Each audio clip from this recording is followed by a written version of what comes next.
El mono de Shinagawa. A veces no lograba recordar su nombre, en particular cuando alguien se lo preguntaba de improviso.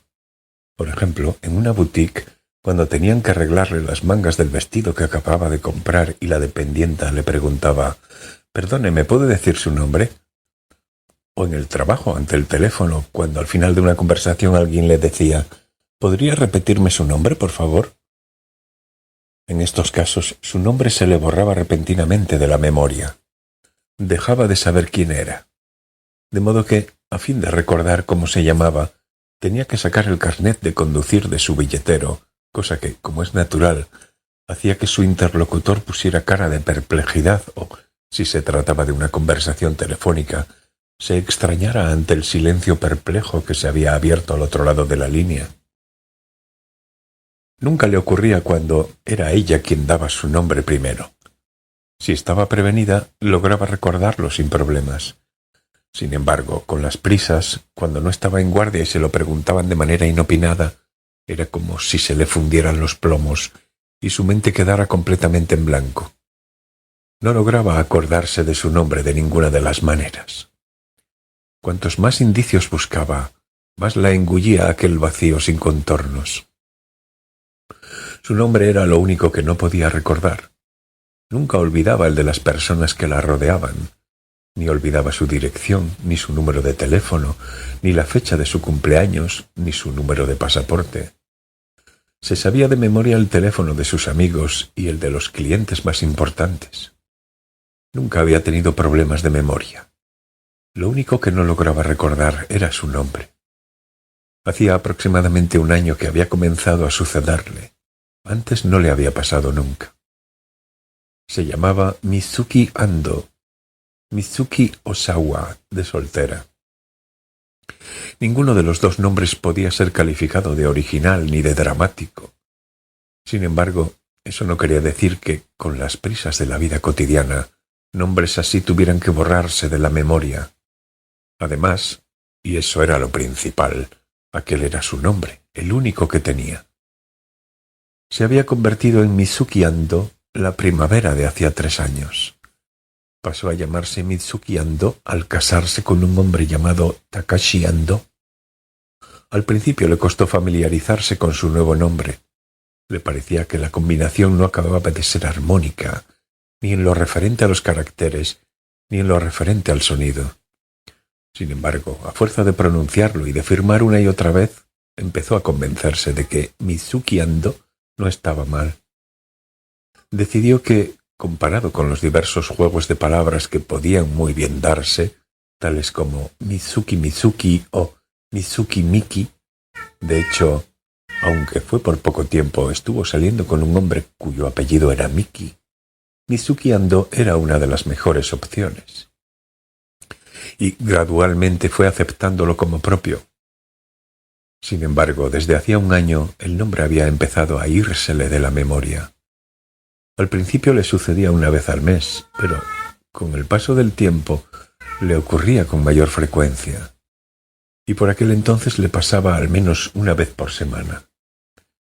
El nombre Mizuki Ando se le escapaba y la dejaba a ella atrás en el mundo como una mujer sin nombre, como un ser inexistente. Si llevaba el billetero, estaba salvada. Le bastaba con sacarlo y mirar el carnet de conducir. Sin embargo, de perderlo, podía muy bien acabar no teniendo la menor idea de quién era. Claro que, por más que olvidara momentáneamente su nombre, Mizuki estaba allí presente y, además, recordaba su dirección y su número de teléfono, o sea, que su existencia no quedaba anulada por completo. No era un caso de amnesia total como los que salen en las películas. Sin embargo, ser incapaz de recordar su nombre le producía muchos inconvenientes y también le generaba ansiedad. Una vida que ha perdido el nombre es como un sueño que ha perdido los indicios del despertar. Fue a una joyería y adquirió un fino y sencillo brazalete de plata donde hizo grabar su nombre, Mizuki Osawa Ando, sin dirección ni número de teléfono. Igual que un perro o un gato, se dijo a sí misma con sorna. Al salir de casa se lo ponía siempre, y si no se acordaba del nombre, le bastaba con echarle una ojeada. De ese modo no tenía que sacar el billetero del bolso, y nadie le ponía cara de extrañeza. No le había contado a su marido que se le olvidaba el nombre. De haberlo hecho, seguro que éste le hubiese salido con que ella se debía de sentir insatisfecha o incómoda con su matrimonio. Era un hombre a quien le gustaba sacar a colación temas sobre los que poder discutir. Carecía de mala fe, pero enseguida teorizaba sobre cualquier cosa. Ese modo de ir etiquetando las cosas no era el fuerte de Mizuki. Además, como él tenía facilidad de palabra, la vencía fácilmente en cualquier discusión, así que optó por callarse. Pero, de todos modos, lo que habría dicho su marido no era cierto, pensaba Mizuki. Ella no se sentía insatisfecha con su vida de casada. No estaba descontenta de su marido, aunque a veces le aburría lo discutidor que era, y tampoco tenía una impresión especialmente negativa de su familia política. Su suegro era médico y pasaba consulta en la ciudad de Sakata, en la prefectura de Yamagata. No eran malas personas. Tenían una mentalidad algo conservadora, pero como su marido era el segundo hijo, tampoco les ocasionaban demasiadas molestias. Ella era de Nagoya y le costaba soportar los fríos inviernos y el fuerte viento de Sakata, al norte del país, pero tras algunas breves estancias, 1 o 2 veces al año, decidió que el lugar no estaba nada mal. Llevaban un par de años casados y habían suscrito una hipoteca para comprar un piso nuevo en Shinagawa. Su marido tenía 30 años y trabajaba en los laboratorios de una empresa farmacéutica. Ella tenía 26 y trabajaba en un punto de venta de Honda en el distrito de Ota.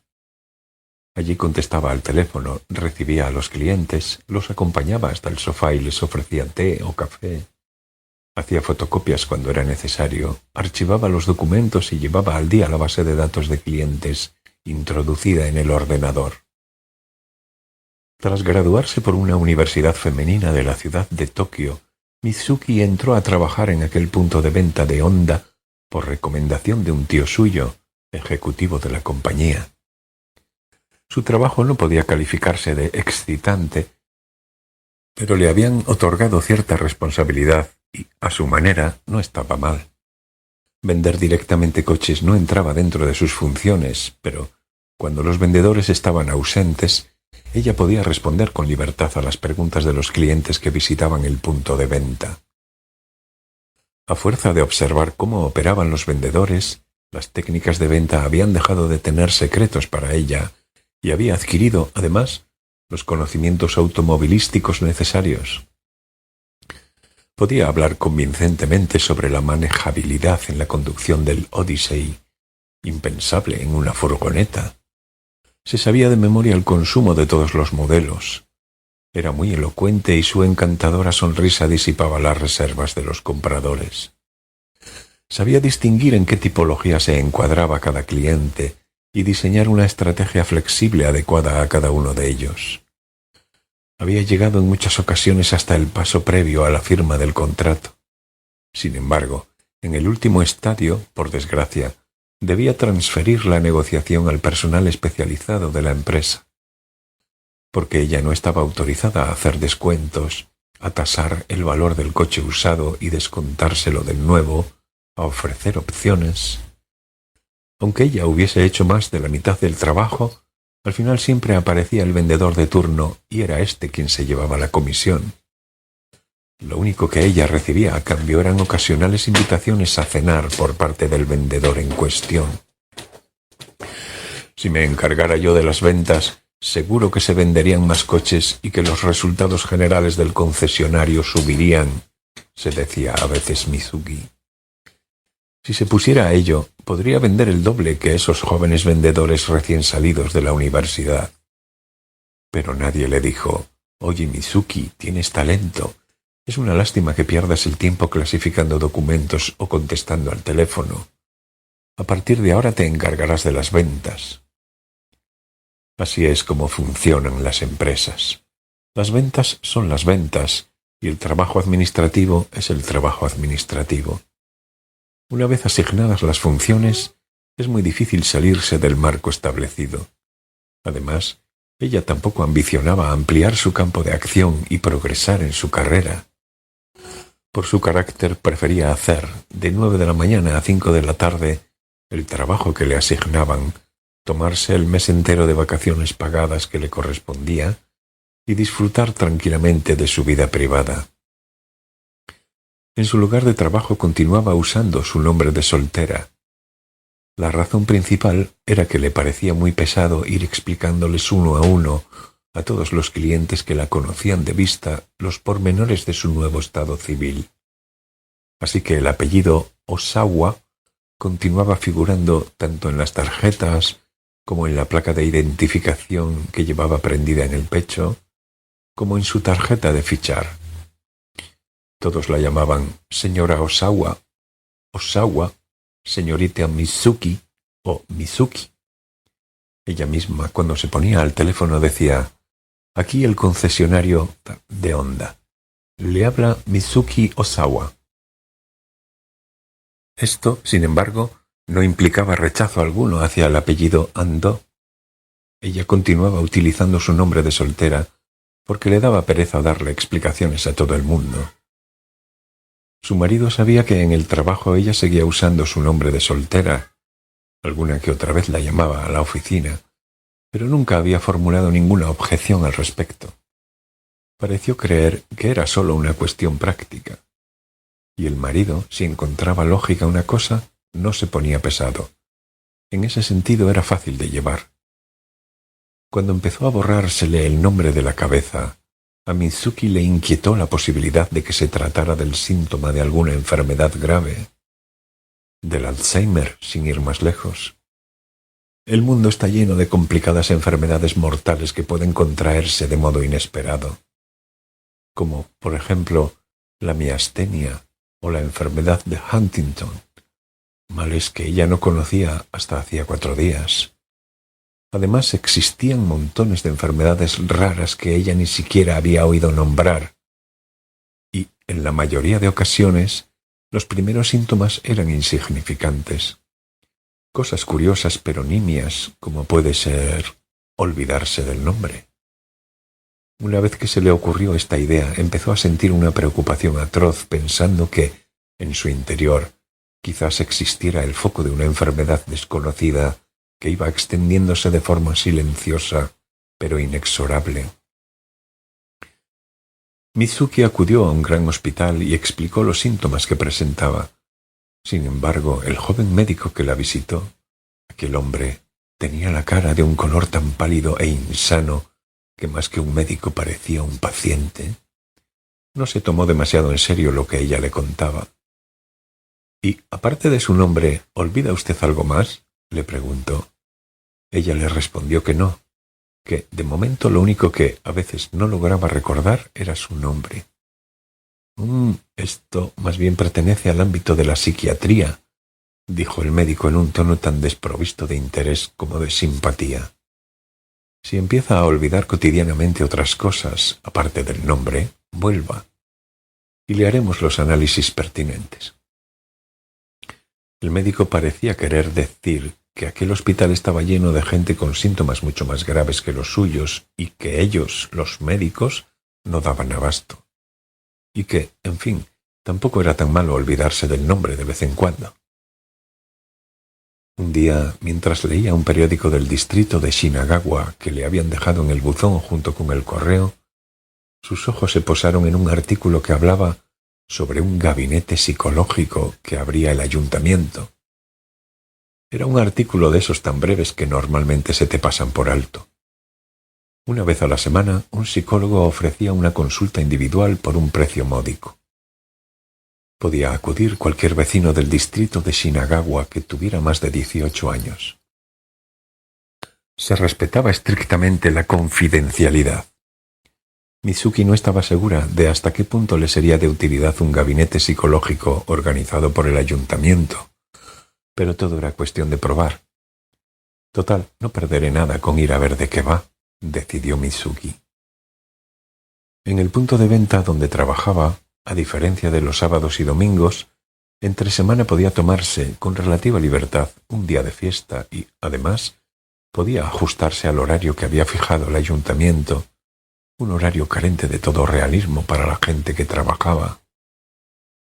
Había que concertar previamente la cita y ella llamó al número indicado. Una sesión de 30 minutos costaba 2000 yenes. Podía permitírselo sin problemas. Y le dieron hora para el miércoles a la 1 de la tarde. Ese día, al llegar al segundo piso del ayuntamiento de distrito donde se había abierto el gabinete psicológico, se encontró con que ella era la única persona que había acudido a la consulta. Este programa ha empezado tan de repente que la mayoría de vecinos todavía no lo conoce, dijo la mujer de recepción. Cuando lo descubran, seguro que se llena. Tiene usted suerte de que ahora esté tan vacío. La psicóloga se llamaba Tetsuko Sakaki y era una mujer bajita y regordeta, muy agradable, que rondaba la 50. Llevaba el pelo corto, teñido de color castaño claro, y en su ancha cara lucía una afable sonrisa. Llevaba un traje chaqueta de verano de tonalidad pálida, una blusa de seda brillante, un collar de perlas artificiales y unos zapatos planos. Más que una psicóloga, parecía una vecina del barrio, de carácter franco y abierto, siempre dispuesta a echar una mano. Mi marido es jefe del Departamento de Obras Públicas del Ayuntamiento de Distrito, se presentó afablemente. Gracias a ello, hemos conseguido una subvención para abrir este gabinete de consulta destinado a los vecinos del distrito. Tú eres la primera que nos visita. Estoy encantada de que sea así. Hoy todavía no hay nadie esperando, así que las dos podremos mantener una larga y reposada conversación. Su manera de hablar era extremadamente pausada. En su tono no había apremio alguno. Mucho gusto, dijo Mizuki. En su corazón, sin embargo, albergaba la duda de que aquella mujer pudiera ayudarla en algo. Con todo, poseo la titulación que me acredita como psicóloga y tengo muchos años de experiencia a mis espaldas, así que puedes estar tranquila. Confía en mí y ponte en mis manos, añadió sonriente la mujer como si estuviera leyendo la mente de Mizuki. Tetsuko Sakaki se sentó ante un escritorio de acero y Mizuki en un sofá de 2 plazas. Un viejo sofá que parecía recién sacado de un almacén. Los muelles estaban vencidos y olía tanto a polvo que a Mizuki empezó a picarle la nariz. Lo cierto es que, si dispusiéramos de una chaise longue, conseguiríamos crear una atmósfera más apropiada para una consulta psicológica, pero de momento solo contamos con esto. Después de todo, esto es un ayuntamiento, o sea, que para conseguir cualquier cosa tienes que hacer unos trámites muy engorrosos. No es muy agradable, pero te prometo que la próxima vez que nos visites tendré algo mejor. Así que te ruego que te conformes con esto.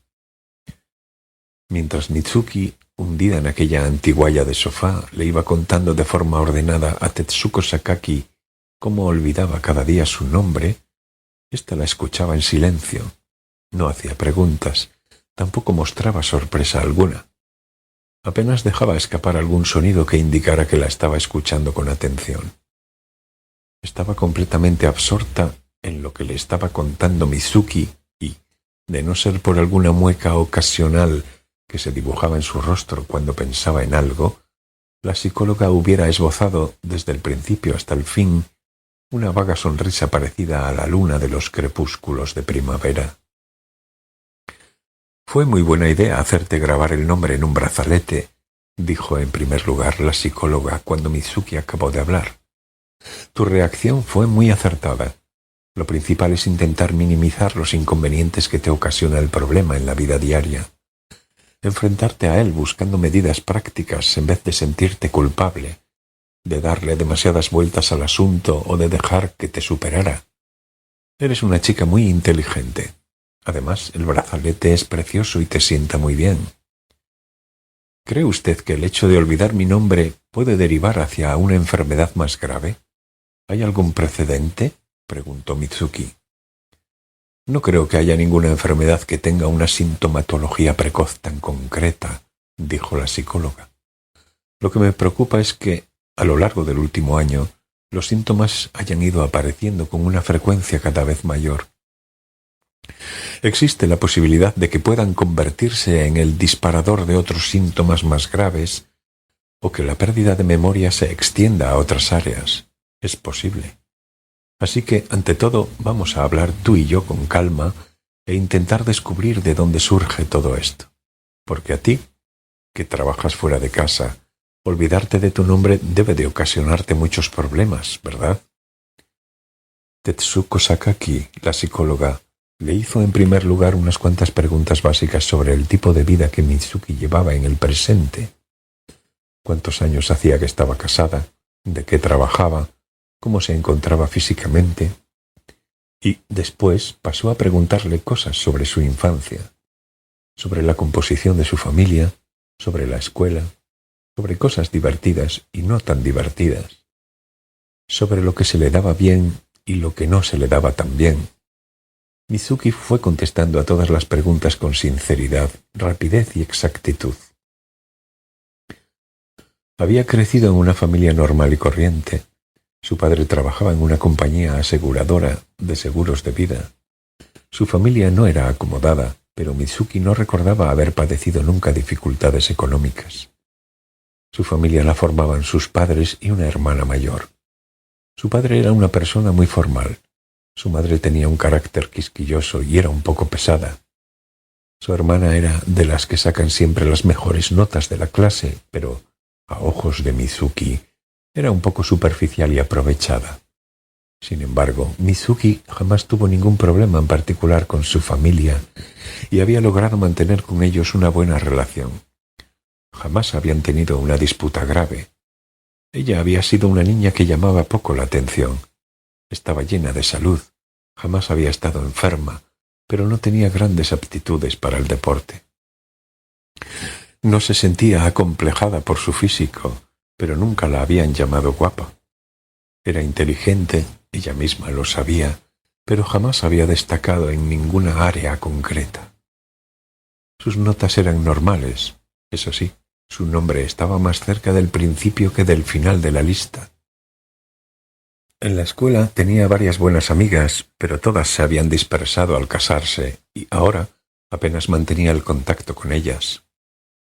Tampoco respecto a su matrimonio tenía una sola queja concreta.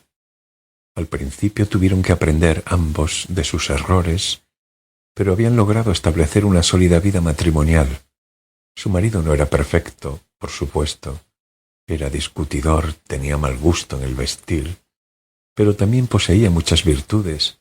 Era un hombre cariñoso, responsable, limpio, comía de todo, no solía refunfuñar. Ella, en su lugar de trabajo, no tenía en especial ningún problema. Se llevaba bien tanto con sus compañeros como con sus superiores. Tampoco sentía estrés. Evidentemente, a veces se producía algún incidente poco agradable, cosa difícil de evitar cuando varias personas trabajan juntas, día tras día, en un lugar pequeño. Sin embargo, al responder a aquellas preguntas sobre su vida presente y pasada, Mitsuki se encontró pensando, admirada, «¿Qué vida tan poco interesante tengo?» De hecho, su vida estaba desprovista, casi por entero, de cualquier elemento dramático. Si utilizáramos un símil cinematográfico, su vida sería uno de esos reportajes del día a día, hechos con poco presupuesto, cuyo propósito parece que sea el de invitar al sueño. Pálidas imágenes que se suceden ininterrumpidamente, sin más, en la pantalla, sin cambios de espacio, sin primeros planos, sin subidas ni bajadas, sin una sola secuencia que atraiga la atención del espectador. Nada presagia nada, nada sugiere nada, solo algún pequeño cambio de ángulo ocasional en la toma. Mitsuki se encontró compadeciendo a la psicóloga. Por más que fuera su trabajo, no se aburría de tener que estar escuchando con atención experiencias personales de semejante calibre. ¿No se le escapaban los bostezos? Yo acabaría muriéndome de aburrimiento si me soltaran cada día estas historias, seguro. Sin embargo, Tetsuko Sakaki escuchaba llena de interés. Tomaba sencillas notas con un bolígrafo. Excepto alguna pregunta ocasional, intentaba intervenir lo menos posible y parecía totalmente concentrada en lo que le estaba contando Mizuki. Además, cuando hablaba, su voz calmada traslucía un verdadero y profundo interés. No había ni rastro de aburrimiento en ella. Solo con escuchar aquella voz de tono pausado, tan característica, Mizuki se sintió extrañamente relajada. «No creo que nadie me haya escuchado nunca con tanta atención», pensó Mizuki. Cuando finalizó la hora y poco más de consulta, pudo constatar que el peso que cargaba sobre sus espaldas se había aligerado un poco. «¿Quedamos, entonces, el miércoles que viene a la misma hora?», preguntó sonriente Tetsuko Sakaki. «Sí, a mí me va bien», dijo Mizuki, «pero ¿de verdad puedo volver a venir?» «Por supuesto, si tú quieres, claro. Es que con estas cosas, ¿sabes? Tienes que hablar muchas veces para que avancen.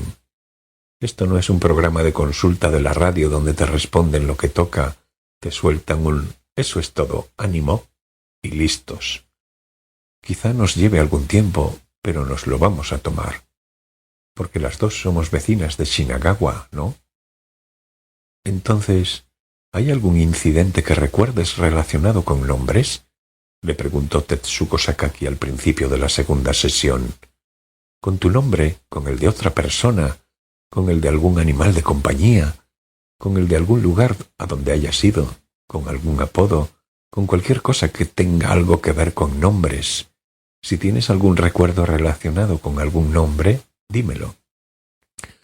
«¿Algo relacionado con algún nombre?» «Sí, nombres, firmas, pasar lista. No tiene por qué ser nada del otro mundo. Mientras esté relacionada con nombres, cualquier cosa vale, por insignificante que sea. Intenta recordar». Mizuki reflexionó durante largo rato. «Pues no recuerdo nada en particular que tenga que ver con nombres», dijo ella. «Al menos ahora, de repente, no se me ocurre nada. Solo... sí, creo que sí. Recuerdo una cosa sobre una chapa de identificación». «Muy bien, sobre una chapa de identificación. Sí, eso vale». «Pero no llevaba mi nombre», dijo Mizuki. «Era la chapa de otra persona». «No importa, háblame de eso», la animó la psicóloga. «Tal como le conté la semana pasada, estudié secundaria y bachillerato en un colegio privado femenino», dijo Mizuki. «La escuela se encontraba en Yokohama y mi casa está en Nagoya, así que yo dormía en la residencia del colegio. Y todos los fines de semana volvía a casa. El viernes por la noche cogía el Shinkansen», tren bala, nota de la traductora, «y me iba a casa, y el domingo volvía a la residencia. De Yokohama a Nagoya no hay más de 2 horas y nunca me sentí sola». La psicóloga asintió. «Pero en Nagoya hay muchas escuelas femeninas buenas, ¿no? ¿Por qué tuviste que dejar tu casa e ir a Yokohama?» «Porque mi madre había estudiado allí. A mi madre le encantaba aquella escuela. Siempre había querido que alguna hija suya estudiara allí. Además, a mí también me gustaba la idea de vivir separada de mis padres. Era una escuela de monjas, pero era bastante liberal, y allí hice algunas buenas amigas.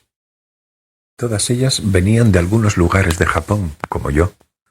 Y había muchas que, tal como me ocurrió a mí, estudiaban en la escuela porque sus madres se habían graduado allí. Disfruté mucho durante los 6 años que pasé en el colegio, aunque tuve algunos problemas con la comida». La psicóloga sonrió. «Me dijiste que tenías una hermana mayor, ¿verdad?» «Sí, 2 años mayor. Somos 2 hermanas». «¿Y tu hermana no fue a esa escuela de Yokohama?» «Mi hermana fue a una escuela en Nagoya. Mientras tanto, por supuesto, vivió con mis padres. A mi hermana no le gusta demasiado salir afuera. Además, nunca ha sido muy fuerte. Así que mi madre prefirió que fuera yo, la hermana pequeña, quien estudiara en aquella escuela. Yo era una niña muy sana, mucho más independiente que mi hermana mayor. Así que cuando al terminar primaria me preguntaron si me gustaría ir a la escuela en Yokohama, les respondí que sí. También me parecía muy divertido lo de volver a casa cada fin de semana en Shinkansen. Perdona que te haya interrumpido, se disculpó la psicóloga sonriendo. Continúa, por favor. Los dormitorios de la residencia en principio eran dobles, pero al llegar a tercero de bachillerato, como privilegio del último año de estudios, te asignaban una habitación individual. El incidente ocurrió cuando yo ocupaba una de esas habitaciones. Como alumna del curso superior, era, en aquellos momentos, delegada de los dormitorios. En el recibidor había un tablón con las chapas de identificación colgadas. Cada alumna tenía la suya. En la placa figuraba nuestro nombre, escrito en caracteres de color negro en el anverso y de color rojo en el reverso. Cuando salíamos, teníamos sin falta que dar la vuelta a la placa. Al volver la dejábamos como estaba antes, es decir, que la cara escrita en negro indicaba que la alumna estaba en el dormitorio y la roja que había salido. Y cuando te alojabas fuera o te ausentabas por una larga temporada por suspensión de estudios, descolgabas la tarjeta.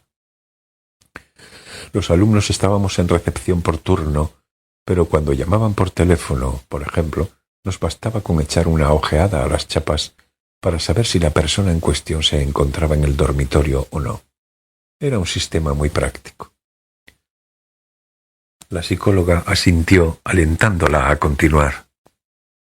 Era octubre. Antes de la cena, yo estaba en mi cuarto preparando las clases del día siguiente, cuando me visitó una alumna de segundo curso llamada Yoko Matsunaka. Todas la llamábamos Yuko. Era, sin duda, la chica más guapa de la residencia. Blanca de tez, con el pelo largo y las facciones como las de una muñeca. Sus padres tenían un hotel de estilo japonés muy renombrado en Kanazawa. Eran ricos. Yuko estudiaba en un curso inferior al mío y, no lo puedo asegurar, pero había oído decir que sacaba muy buenas notas. O sea, que era una chica que destacaba extraordinariamente. Muchas alumnas de cursos inferiores la admiraban, pero, sin embargo, Yuko no era antipática ni engreída. Más bien era una chica tranquila que no solía exteriorizar sus sentimientos. Era simpática, pero yo, a menudo, no sabía lo que estaba pensando. Y podían admirarla tanto como quisieran, pero dudo que tuviera una sola amiga íntima. Mizuki se encontraba ante su escritorio, escuchando música por la radio. Llamaban flojito a la puerta. Al abrir se encontró con Yoko Matsunaka. Llevaba un jersey fino de cuello alto ajustado y unos tejanos. Le dijo que quería hablar con ella y le preguntó si la molestaba en aquel momento. Mizuki se sorprendió, pero le respondió que no hacía nada importante, que adelante. Hasta aquel día, Mizuki nunca había hablado a solas con Yoko Matsunaka y jamás hubiera imaginado que ésta la visitara en su habitación para tratar de algún asunto privado.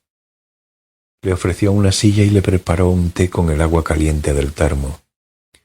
«Mizuki, ¿has tenido celos o envidia alguna vez?», le preguntó sin más preámbulos. Mizuki se sorprendió de que le hicieran esta pregunta de sopetón, pero reflexionó sobre ello. «Creo que no», dijo Mizuki. «¿Ni siquiera una vez?». Mizuki sacudió la cabeza. «Al menos, ahora que me lo preguntas así, tan de repente, no logro recordar ninguna ocasión. Sentir celos, envidia... ¿Cuándo, por ejemplo?» «Cuando, por ejemplo, tú quieres a alguien y ese alguien quiere a otra persona. O cuando, por ejemplo, alguien consigue sin más lo que tú deseas con todas tus fuerzas. O cuando, por ejemplo, tú piensas, ojalá pudiera hacer esto, y otra persona lo logra sin el menor esfuerzo, como si nada. A esto me refiero». «Pues yo diría que nunca los he tenido», dijo Mizuki. «¿Y tú?» «Muchas veces». Al oírlo, Mizuki se quedó sin habla. ¿Qué más podía desear aquella chica? Era guapísima, su familia era rica, sacaba buenas notas, era popular, sus padres la adoraban. Mizuki había oído decir que algunos fines de semana salía con su novio, un estudiante universitario muy guapo. A Mizuki no se le ocurría qué más podía desear una persona. ¿Cuándo, por ejemplo? Le preguntó Mizuki. No querría dar muchos detalles, ¿sabes? Si no te importa, dijo Yoko, escogiendo con cautela las palabras. Además, me da la impresión de que tampoco tiene mucho sentido ir enumerando ahora ejemplos concretos. Solo que, desde hace tiempo, te quería hacer esta pregunta. Si habías sentido celos alguna vez o no. ¿Querías preguntarme eso desde hace tiempo? Sí. Mizuki no entendía a qué venía todo aquello, pero decidió responder con sinceridad. No lo creo, dijo ella. Desconozco la razón.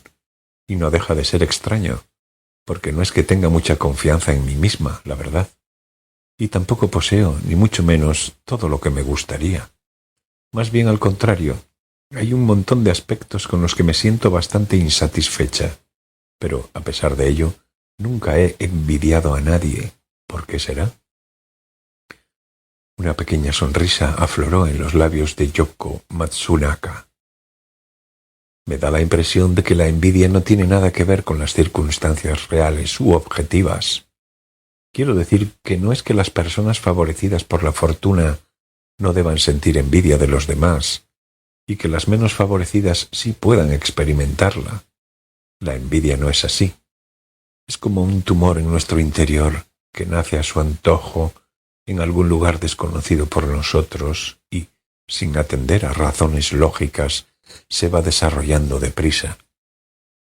Y por más conscientes que seamos de ello, no podemos detenerlo.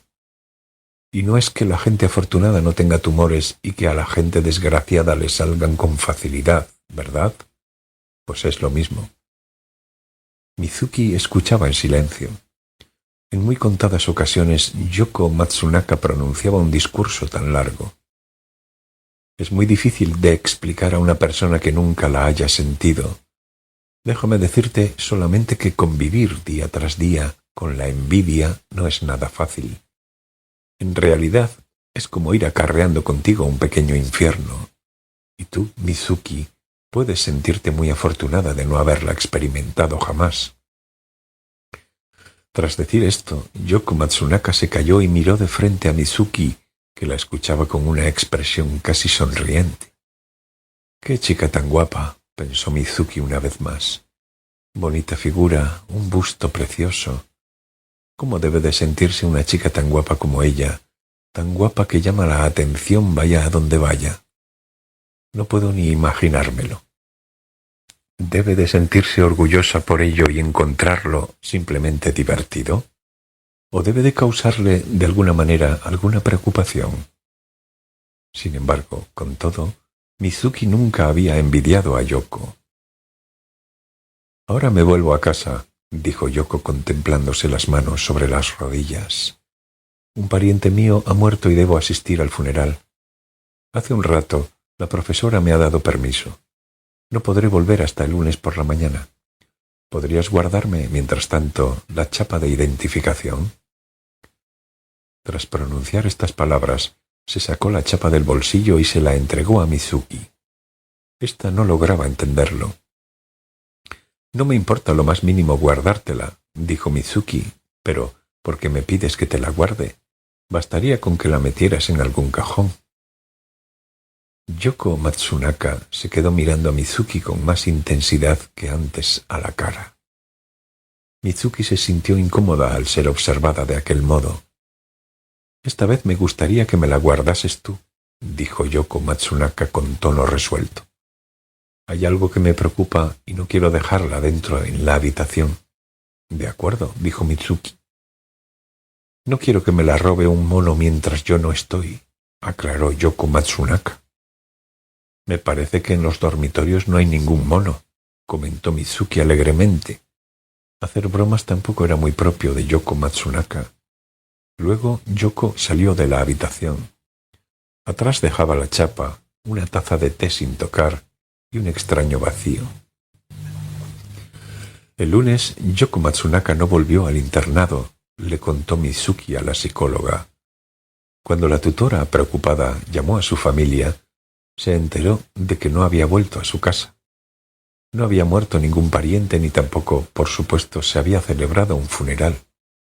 Ella había mentido, Se había marchado a alguna parte. Encontraron su cadáver durante el fin de semana siguiente. Yo me enteré al llegar a la residencia a la vuelta de Nagoya. Se había suicidado. Se había cortado las venas de la muñeca con una navaja de afeitar en las profundidades del bosque. La encontraron muerta, cubierta de sangre. Nadie comprendía las razones que podían haberla impelido al suicidio. No había dejado atrás ninguna nota, no había ningún motivo plausible. Su compañera de habitación dijo que no había apreciado ninguna diferencia en su comportamiento, que no parecía atormentarla nada, que estaba exactamente igual que siempre. Ella se había matado simplemente, sin decir nada a nadie. Pero a ti, como mínimo, quizás sí intentara comunicarte algo, ¿no crees?, preguntó la psicóloga. Por eso fue a tu habitación y te pidió que le guardaras la chapa, y te habló de la envidia. Sí, es cierto. Yoko Matsunaka me habló de la envidia que sentía. Más adelante se me ocurrió que quizá deseaba decírselo a alguien antes de morir. Claro que en aquel momento no le presté mucha atención. ¿Le contaste a alguien que Yoko Matsunaka había ido a tu habitación antes de morir? No, no se lo dije a nadie. ¿Y por qué?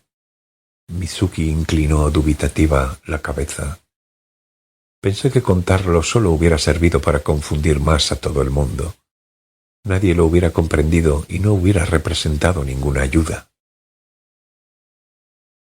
Decir que quizá la profunda envidia que sentía había sido la causa del suicidio. Sí, seguro que solo hubiera servido para que pensaran mal de mí. ¿A quién iba a envidiar una chica como Yoko Matsunaka?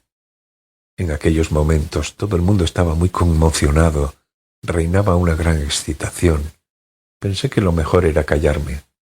¿Puede usted imaginarse cómo es la atmósfera en una residencia de estudiantes? Hablar hubiera sido como encender una cerilla en una habitación llena de gas. ¿Qué hiciste con la chapa? Aún la guardo. Debe de estar metida en una caja al fondo del armario, junto con la mía. ¿Y por qué continúas guardándola? En aquellos momentos las cosas estaban muy revueltas en la residencia y perdí la oportunidad de devolverla. Luego, con el paso del tiempo, se me hizo cada vez más difícil devolverla, así como si nada. Y tampoco era cuestión de tirarla, claro. Además, pensé que tal vez lo que Yoko Matsunaka quería era que yo me la quedara para siempre.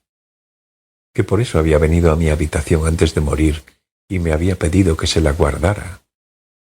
Claro que no logro comprender por qué fue precisamente a mí a quien se lo pidió. Sí, es muy extraño, porque tú y ella no erais tan amigas, ¿verdad?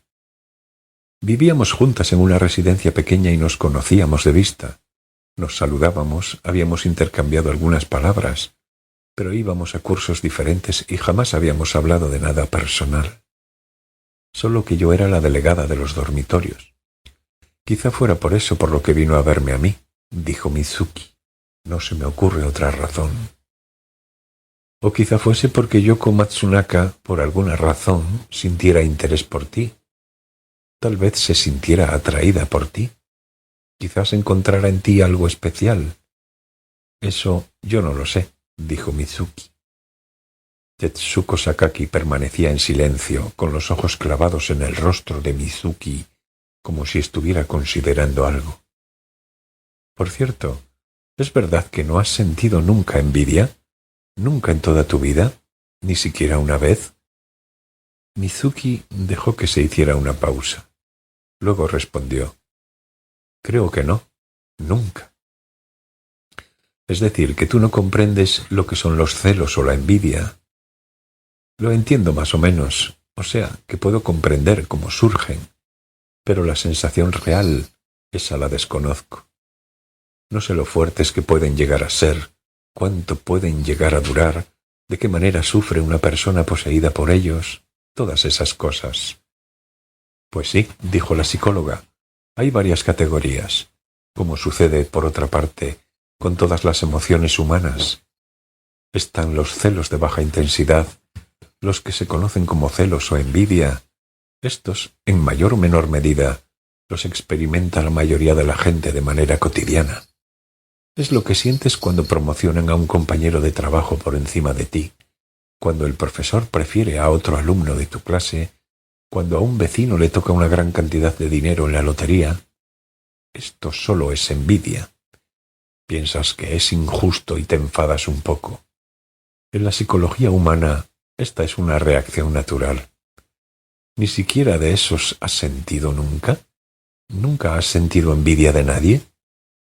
Mizuki reflexionó. Yo diría que nunca. Ya sé que hay muchas personas mucho más favorecidas por la fortuna que yo, pero, sin embargo, no las envidio. Es que a mí me parece que cada persona es diferente. Y como cada persona es diferente, una no puede compararse con otra. ¿Es eso lo que quieres decir? Sí, de eso se trata. Ya veo. Un punto de vista muy interesante, dijo la psicóloga con su voz calmada, entrecruzando, divertida, los dedos sobre el escritorio. De todos modos, esa no es más que la leve, la de baja intensidad. Pero cuando se intensifica, la cosa no es tan sencilla. La envidia es como un parásito que anida en el corazón de las personas. Y en algunos casos, tal como dijo tu amiga, se convierte en un cáncer que va carcomiendo su alma. Hay algunos casos en que llega a conducir a la persona a la muerte.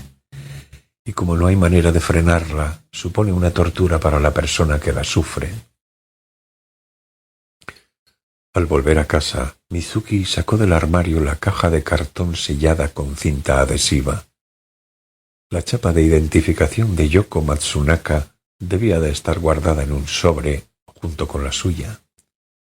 Dentro de la caja había, sin orden ni concierto, viejas cartas de cuando iba a primaria, diarios, álbumes de fotografías, cartillas de notas y otros recuerdos. Mizuki llevaba tiempo pensando que tenía que ordenar todo aquello, pero, como estaba muy ocupada, la caja había quedado tal cual, intacta, de un traslado a otro. Sin embargo, por más que rebuscó en su interior, no logró encontrar el sobre con las chapas. Sacó todo el contenido de la caja y lo estudió minuciosamente, pero el sobre siguió sin aparecer. Mizuki se sintió desconcertada. Cuando se había mudado a aquella casa, había echado una ojeada al contenido de la caja y había visto el sobre con las chapas. Y había pensado, embargada por una profunda emoción, «Oh, todavía están aquí». Luego, para que nadie las viera, había sellado la caja. Y aquella era la primera vez que la abría después. Por lo tanto, el sobre debía estar dentro. No le cabía la menor duda. ¿Dónde diablos habría ido a parar? Desde que había empezado a ir una vez por semana a ver a la psicóloga Sakaki al gabinete de consulta del ayuntamiento, Mizuki había dejado de conceder tanta importancia al hecho de olvidarse del nombre. Continuaba sucediéndole, y con la misma frecuencia, pero al menos los síntomas se habían estabilizado y las pérdidas de memoria no se habían extendido a otras áreas aparte del nombre. Además, el brazalete la salvaba de las situaciones embarazosas. A veces llegaba incluso a considerarlo natural, como un aspecto más de su vida cotidiana. Mizuki no le había dicho a su marido que iba a la consulta. En realidad no es que pretendiera escondérselo, pero le parecía muy pesado tener que explicárselo todo. Su marido le pediría, sin duda, una explicación pormenorizada. Además, olvidando su nombre y yendo a la consulta una vez por semana, a él no le hacía ningún daño. Y la tarifa era irrisoria. Tampoco le contó a la psicóloga que, por más que la había buscado, no había conseguido encontrar la chapa del internado de Yoko Matsunaka, porque no le pareció que aquello tuviera algo que ver con la entrevista. Pasaron 2 meses. Todos los miércoles, Mizuki se dirigía a la consulta del segundo piso del ayuntamiento del distrito.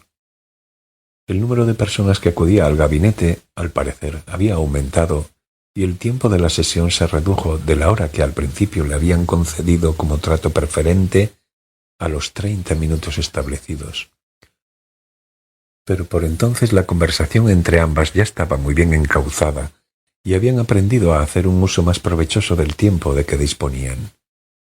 Había ocasiones en que a Mizuki le hubiera gustado continuar hablando, pero, después de todo, eran sesiones a bajo precio. No podía pedir más. «Esta es la 9ª vez que vienes», le dijo un día la psicóloga 5 minutos antes de acabar la consulta. «La frecuencia con la que olvidas tu nombre no ha disminuido, pero tampoco ha aumentado, ¿verdad?» «No, no ha aumentado», respondió Mizuki. «Creo que me encuentro en una fase estacionaria». «Fantástico, fantástico», dijo la psicóloga. Luego introdujo su bolígrafo negro en el bolsillo de su chaqueta y cruzó estrechamente los dedos de ambas manos sobre el escritorio. Después, tras dejar que se produjera una pequeña pausa, dijo: «Es posible que la semana que viene, cuando vengas, quizás se produzca un gran avance respecto al problema que hemos estado tratando». «¿Respecto a lo de olvidarme del nombre?» «Sí. Es posible que, si todo va bien, pueda especificarte la causa de una forma materializada y que te la pueda mostrar». «¿De por qué olvido mi nombre? ¿La causa de por qué no lo recuerdo?» «Exacto». Mizuki no acababa de entender lo que le estaba diciendo. «La causa materializada, es decir, que es algo que puede verse». «Pues claro que puede verse, por supuesto», dijo la psicóloga y se frotó las manos con aire satisfecho. «Quizá te la pueda poner en una bandeja y decirte, ahí la tienes, pero, por desgracia, hasta la semana que viene no podré darte más detalles, porque en la fase en la que nos encontramos ahora todavía no estoy segura. Pero confío en que todo vaya bien. Y si es así, entonces te lo explicaré todo con pelos y señales». Mizuki asintió. «En todo caso», prosiguió la psicóloga Tetsuko Sakaki, «lo que quiero decirte es que vamos hacia adelante y hacia atrás, pero que, con todo, el asunto se está encaminando de una manera segura hacia una solución. Porque ya lo dicen, ¿no? Que en la vida se avanzan 3 pasos y se retroceden 2. No te preocupes, todo va bien, confía en mí. Así que hasta la semana que viene, y no te olvides de pedir hora en recepción». Y, tras decir eso, la psicóloga le guiñó el ojo. La semana siguiente, a la 1 de la tarde, cuando Mizuki fue al gabinete psicológico, Tetsuko Sakaki la estaba esperando sentada ante el escritorio y lucía en su rostro una sonrisa más amplia que de costumbre. «Me parece que he descubierto la causa de que te olvides de tu nombre», dijo con orgullo. «Creo que he encontrado la solución». «¿Quieres decir con eso que ya no lo olvidaré nunca más?», preguntó Mizuki. «Exacto. Ya no volverás a olvidarlo. La causa está clara y el problema está resuelto». «¿Cuál era, entonces, la causa?», preguntó medio incrédula Mizuki. Tetsuko Sakaki sacó algo de un bolso de charol de color negro que había a su lado y lo depositó sobre la mesa. «Me parece que esto es tuyo». Mizuki se levantó del sofá y se acercó a la mesa. Encima había 2 chapas de identificación. En una ponía Mizuki Osawa, en la otra Yoko Matsunaka. El rostro de Mizuki se quedó sin sangre. Retrocedió y se hundió en el sofá. Durante unos instantes fue incapaz de pronunciar palabra. Se presionaba las palmas de ambas manos fuertemente contra la boca, como si quisiera evitar que se le escapasen las palabras. «No es extraño que te sorprendas», dijo Tetsuko Sakaki. «Tranquila, voy a explicártelo con calma. Tranquilízate. No tienes por qué sentir miedo». «¿Cómo es posible que...?» dijo Mizuki. «¿Cómo es posible que hayan ido a parar a mis manos tus 2 chapas de identificación?» «Sí, yo...» «No lo entiendes, ¿verdad?» Mizuki asintió. «Las he recuperado para ti», dijo Tetsuko Sakaki. «Estas chapas te fueron robadas y por eso tú no podías recordar tu nombre, y para que pudieras recuperarlo era preciso que las poseyeras de nuevo». «¿Pero quién...?» ¿Pero quién robó de tu casa estas 2 chapas? ¿Y con qué objetivo? Dijo Tetsuko Sakaki. Esto, más que explicártelo yo, me da la impresión de que es mejor que se lo preguntes directamente a quien te las sustrajo. —¿Pero es que el ladrón está aquí? —preguntó atónita Mizuki. —Sí, por supuesto. Lo hemos atrapado y le hemos incautado las chapas. Bueno, no he sido yo quien lo ha hecho, claro. Han sido mi marido y unos subordinados suyos del departamento. Ya te lo dije, ¿no? Que mi marido era jefe del departamento de obras públicas del distrito de Shinagawa. Mizuki asintió sin entender nada. Adelante, vayamos a ver al malhechor. Y cuando lo tengas delante, dile 4 verdades. Guiada por Tetsuko Sakaki, Mizuki salió de la habitación donde tenía lugar la consulta, recorrió el pasillo, subió al ascensor. Las 2 bajaron al sótano, avanzaron por un largo pasillo desierto, se detuvieron ante una puerta que había al fondo, y Tetsuko Sakaki llamó con los nudillos. —Adelante —le contestó desde dentro una voz masculina, y Tetsuko Sakaki abrió la puerta. Dentro había un hombre alto y delgado que rondaba la 50 y otro, corpulento, de unos 25 años. Ambos vestían una bata de trabajo de color café claro. El hombre de mediana edad llevaba prendida del pecho una tarjeta que ponía Sakaki, y el joven otra donde figuraba el nombre Sakurada. Este último llevaba en la mano una porra negra de policía. —Usted debe de ser la señora Mizuki Ando, ¿no es así? —preguntó el hombre llamado Sakaki. —Soy el marido de Tetsuko. Me llamo Yoshiro Sakaki y soy el jefe del departamento de obras públicas del ayuntamiento de Shinagawa. Este es el señor Sakurada. Trabaja en mi departamento. —Encantada —dijo Mizuki. —¿Qué? ¿Está tranquilo? —le preguntó Tetsuko a su marido. —Sí, por lo visto se ha conformado y se ha quedado quieto —dijo Yoshiro Sakaki. El señor Sakurada lo lleva vigilando desde la mañana y parece que no le ha ocasionado ningún problema. —Sí, es pacífico —admitió Sakurada con cierto timbre de decepción en la voz. Si hubiera armado alboroto, ya le hubiera enseñado yo un par de cosas, pero no ha habido necesidad.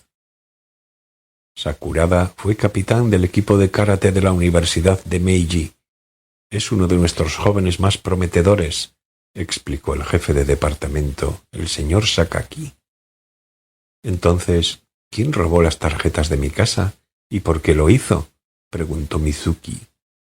Bueno, vamos a dejar que hable con el autor del robo, dijo Tetsuko Sakaki. Al fondo de la habitación había otra puerta. Sakurada la abrió. Le dio al interruptor, encendió la luz, recorrió la habitación con la mirada, se volvió hacia los demás e hizo un gesto de asentimiento. No hay problema. Adelante, por favor. En primer lugar entró el jefe de departamento, el señor Sakaki, luego Tetsuko Sakaki y por último Mizuki. Era un cuarto pequeño parecido a un almacén. No había ningún mueble, solo una silla pequeña y un mono sentado en ella. Para tratarse de un mono era bastante grande. Su tamaño era inferior al de un hombre adulto, pero superior al de un niño de primaria. Tenía el pelo un poco más largo que los monos japoneses y se veían aquí y allá algunos pelos grises. Resultaba difícil precisar su edad, pero ya no parecía muy joven. Tenía los brazos y las patas fuertemente atadas a la silla de madera con una delgada cuerda. Su largo rabo le colgaba impotente hasta el suelo. Cuando Mizuki entró en la habitación, el mono le echó una ojeada rápida y bajó la vista al suelo. —¿Un mono? —dijo Mizuki. —Exacto —dijo Tetsuko Sakaki. —Tus chapas de identificación te las robó de tu casa un mono. —Para que no me la coja un mono mientras yo no estoy —había dicho Yoko Matsunaka. No hablaba en broma, pensó Mizuki. Yoko Matsunaka lo sabía. Un escalofrío recorrió la espalda de Mizuki. ¿Cómo es posible que lo haya descubierto?, preguntó Tetsuko Matsunaka. Pues porque soy una profesional. Ya te lo dije el primer día, ¿no te acuerdas? Tengo mi titulación y muchos años de experiencia. Las apariencias engañan. Una psicóloga que trabaja en el ayuntamiento por un precio reducido, como si hiciera una obra de beneficencia, no tiene por qué ser peor que otra que disponga de un consultorio maravilloso. No, claro, eso ya lo sé, pero estoy tan sorprendida que... Vale, hablo en broma, dijo Tetsuko Sakaki y sonrió. En verdad, yo soy una psicóloga un poco rara, y no me llevo demasiado bien ni con las instituciones ni con el mundo académico. Prefiero trabajar a mi aire en un lugar como este, porque mis métodos son, como puedes ver, un poco especiales. Pero extremadamente eficaces, añadió con expresión seria Yoshiro Sakaki. Entonces, ¿este mono me robó las chapas de identificación?, preguntó Mizuki. Sí. Se coló en tu casa y te quitó las chapas de dentro de la caja del armario. Hace un año aproximadamente. Justo cuando tú empezaste a no poder recordar tu nombre, ¿verdad? Sí, exacto. Fue justo en aquella época. Le ruego que me disculpe, dijo el mono hablando por primera vez. Tenía una voz vigorosa. Incluso se podía apreciar en ella cierta musicalidad. ¡Habla!, exclamó Mizuki atónita. Sí, puedo hablar, dijo el mono sin cambiar apenas de expresión. Tengo que pedirle a usted disculpas por otra cosa más. Cuando entré en su casa a robarle las chapas, también cogí 2 plátanos. No tenía intención de quitarle nada más que las chapas, pero tenía mucha hambre y, pese a ser consciente de que era algo que no debía hacer, acabé llevándome 2 plátanos que había encima de la mesa y me los comí. Es que tenían muy buen aspecto, ¿sabe usted? Desvergonzado, exclamó Sakurada y le golpeó la palma de la mano con la porra negra. Vete a saber qué más habrá robado. ¿Le aprieto las ataduras un poco más? Espera un momento, dijo el jefe de departamento, el señor Sakaki. Ha confesado libremente lo de los plátanos y no parece tan malvado. Hasta que no esclarezcamos los hechos, más vale que no hagamos uso de la violencia. Si se supiera que en el ayuntamiento maltratamos a los animales, podríamos tener problemas. ¿Y por qué me robaste las chapas?, le preguntó Mizuki al mono. Es que yo soy un mono que roba nombres, respondió el mono. Es una enfermedad. A la que veo un nombre, experimento la necesidad de robarlo. Por supuesto, no me vale cualquier nombre. Hay nombres que me atraen. Hay nombres de personas que me atraen. Y cuando los encuentro, no puedo evitar hacerme con ellos. Entro furtivamente en sus casas y los robo. Soy muy consciente de que está mal, pero no puedo contenerme. Eras tú el que quería robarle la chapa a Yoko Matsunaka en la residencia, ¿verdad? Sí, en efecto, yo estaba perdidamente enamorado de la señorita Matsunaka. Enamorado como no lo he estado en toda mi vida. Pero ella jamás hubiese podido ser mía. Yo soy un mono, ya lo ve. No tenía esperanza alguna. Por eso deseaba poseer su nombre. Poseer al menos su nombre. Solo con eso mi corazón ya se hubiera sentido satisfecho. ¿Qué más podía pedir un mono? Pero antes de que pudiera conseguirlo, ella se quitó la vida. ¿No tendrás algo que ver con su suicidio? No, gritó el mono sacudiendo violentamente la cabeza. No, que ella se suicidara nada tiene que ver conmigo. A ella la acuciaba un negro dilema dentro de su corazón. Nadie podía salvarla. ¿Y cómo acabaste enterándote, después de tantos años, de que la chapa de Yoko Matsunaka estaba en mi casa? Tardé mucho tiempo en llegar a esa conclusión.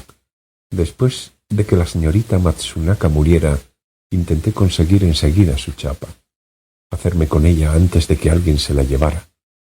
Pero me encontré con que la chapa ya había desaparecido. Y nadie sabía a dónde había ido a parar. La busqué por todas partes.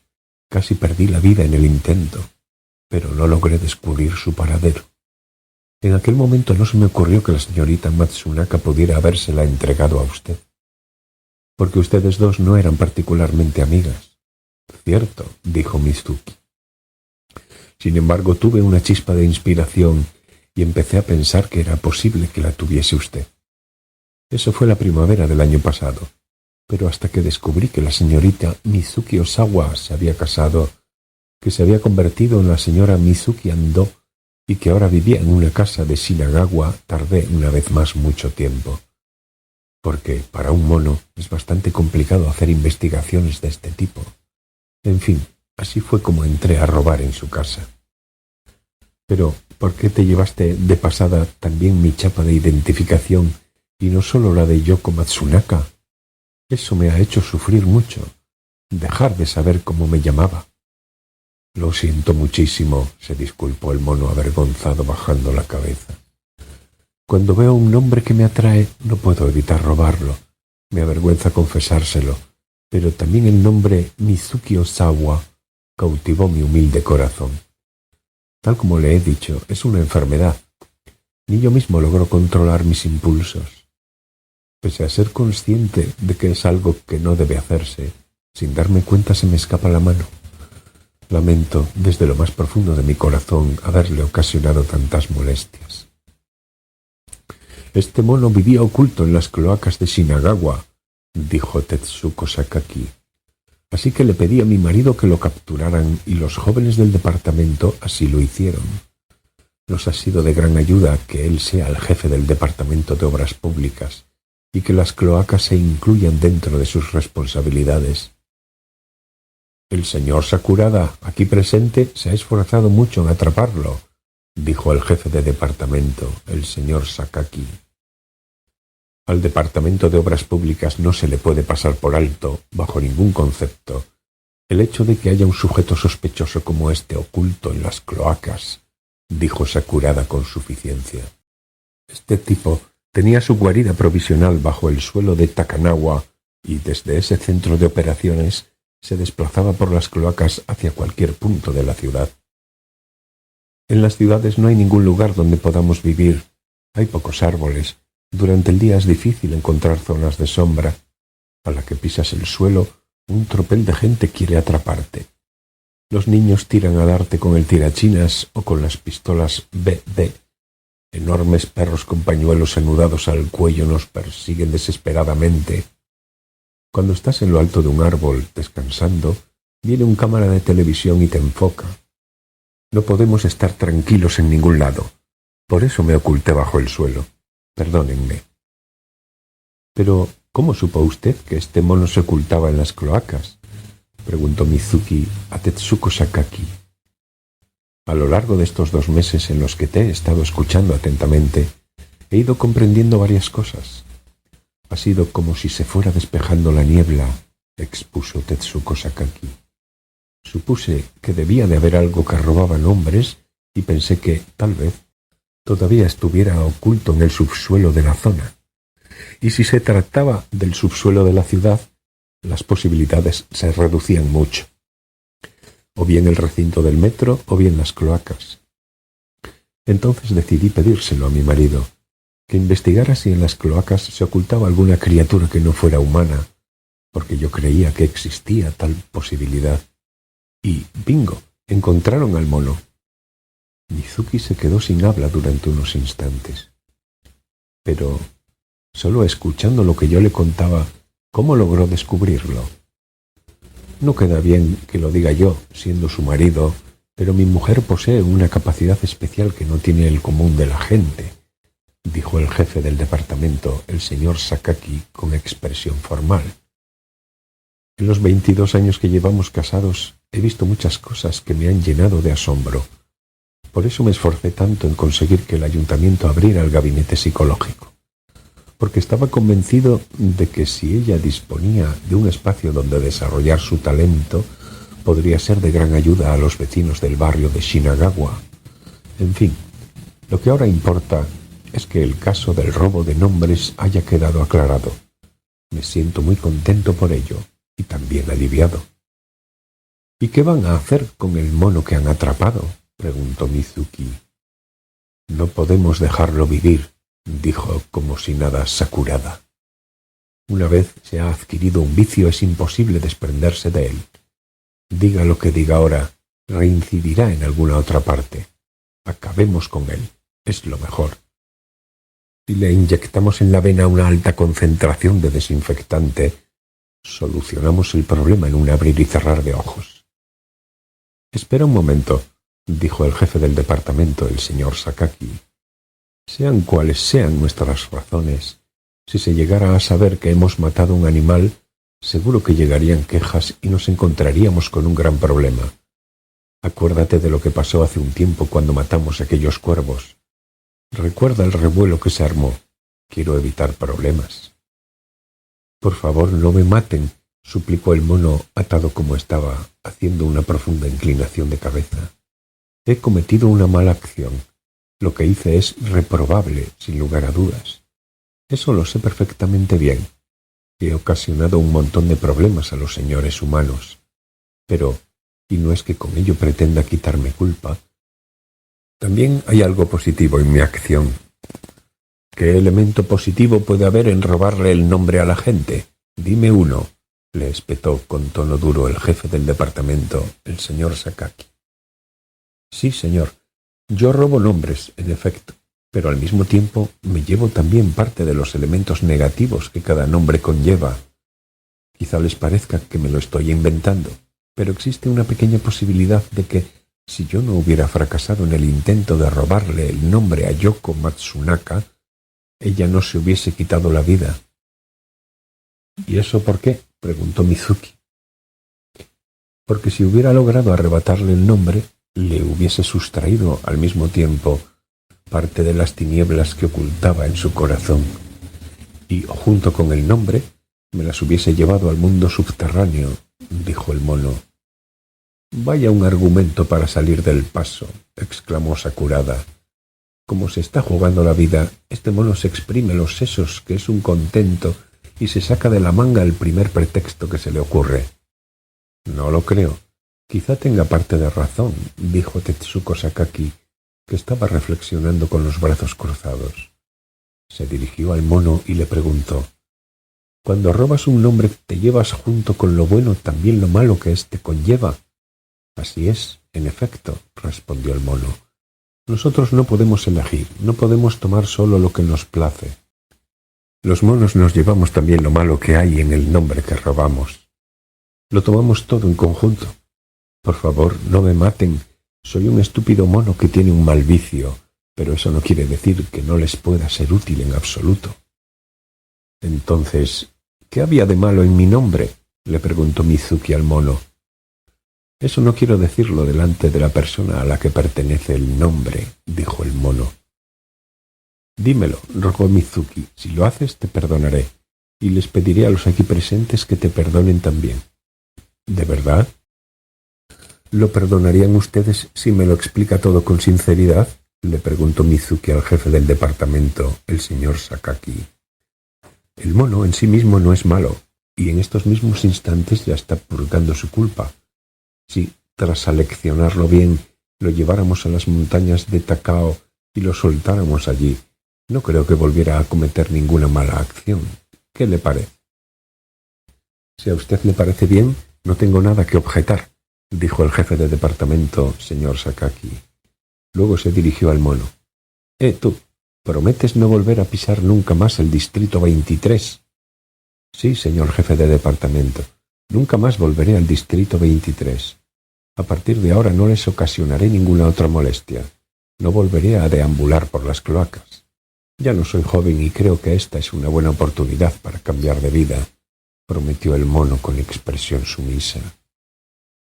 Por si acaso, ¿no sería mejor marcarle la cola para después poder reconocerlo enseguida?, dijo Sakurada. Creo que por aquí tenemos la placa eléctrica de las obras con el timbre del distrito de Shinagawa. No, por favor, no me hagan eso, exclamó el mono al borde de las lágrimas. Si llevo una marca extraña en la cola, los otros monos recelarán de mí y no se me acercarán. Se lo voy a contar todo sinceramente sin ocultar nada, pero no me marquen, por favor.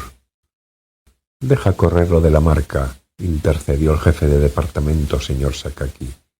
Si lleva la marca del distrito en la cola, puede traernos problemas más adelante. Es como si nosotros asumiéramos la responsabilidad. Sí, señor, como usted mande, dijo Sakurada con un deje de decepción en la voz. Entonces dime, ¿qué cosas malas llevaba consigo mi nombre?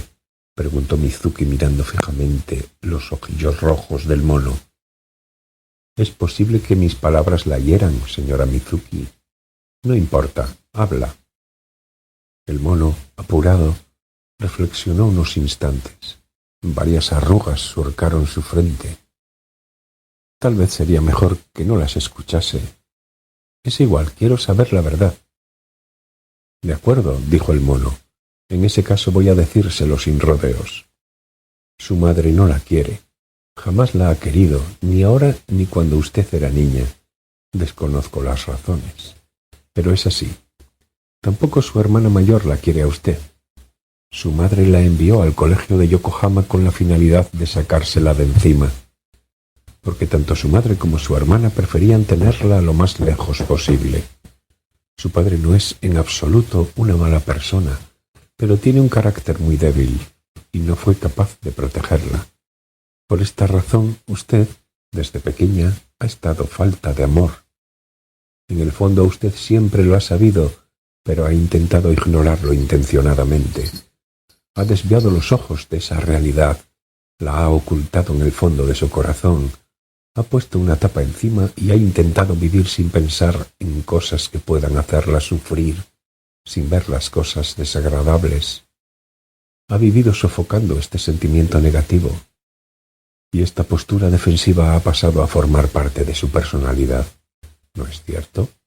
Debido a eso, usted ha acabado por no poder amar a nadie de verdad, incondicionalmente, desde lo más hondo de su corazón. Mizuki permanecía en silencio. En el presente, su matrimonio parece feliz, sin problemas, y tal vez lo sea en realidad. Sin embargo, usted no ama profundamente a su marido, ¿no es cierto? Y, si tuviera un hijo, de seguir las cosas así, sucedería lo mismo. Mizuki no decía nada. Se acuclilló en el suelo y cerró los ojos. Tenía la sensación de que su cuerpo se había desmembrado. Su piel, sus órganos, sus huesos estaban desunidos en piezas. Solo le llegaba el sonido de su propia respiración. ¿Quién se ha creído este mono que es para hablar así?, exclamó Sakurada sacudiendo la cabeza. Jefe, ya no puedo aguantarlo más. Déjeme darle su merecido. Espera, dijo Mizuki. Tiene razón. Este mono dice la verdad. Y yo lo he sabido siempre. Pero pretendía no verlo, miraba para otro lado. Cerraba los ojos y los oídos. Este mono no ha hecho más que hablar con sinceridad. Así que les pido que lo perdonen. No digan nada y suéltenlo en la montaña. Tetsuko Sakaki depositó suavemente la mano en el hombro de Mizuki. ¿Es esto lo que tú quieres? Sí, con que me devuelva mi nombre me doy por satisfecha. Y de aquí en adelante tendré que aprender a vivir con todo lo que conlleva. Este es mi nombre y esta es mi vida. Tetsuko Sakaki le dijo a su marido: el próximo fin de semana podríamos coger el coche, acercarnos a Takao y buscar un lugar apropiado para soltar al mono. ¿Qué te parece? Muy bien, perfecto, respondió el jefe del departamento, el señor Sakaki. Está a la distancia justa para probar el coche nuevo. Les estoy profundamente agradecido, dijo el mono. No te marearás en el coche, ¿verdad?, le preguntó Tetsuko Sakaki al mono. No, no se preocupe. Ni les vomitaré encima de los asientos nuevos, ni haré allí mis necesidades. Me portaré como es debido. No les ocasionaré ninguna molestia, dijo el mono. En el momento de separarse del mono, Mizuki le dio la chapa de Yoko Matsunaka.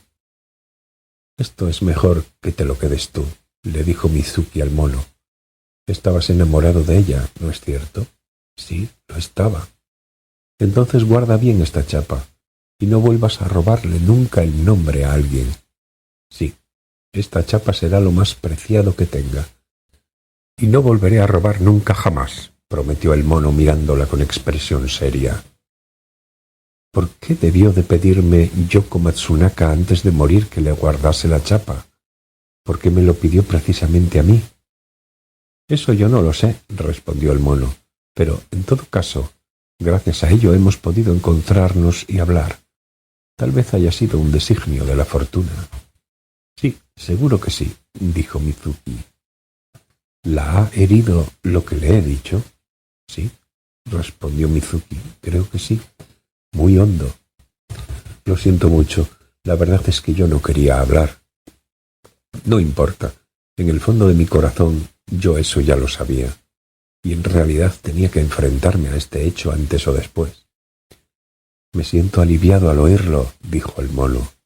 Adiós, le dijo Mizuki al mono. No creo que volvamos a vernos. Cuídese mucho, dijo el mono, y muchas gracias por haberme salvado la vida.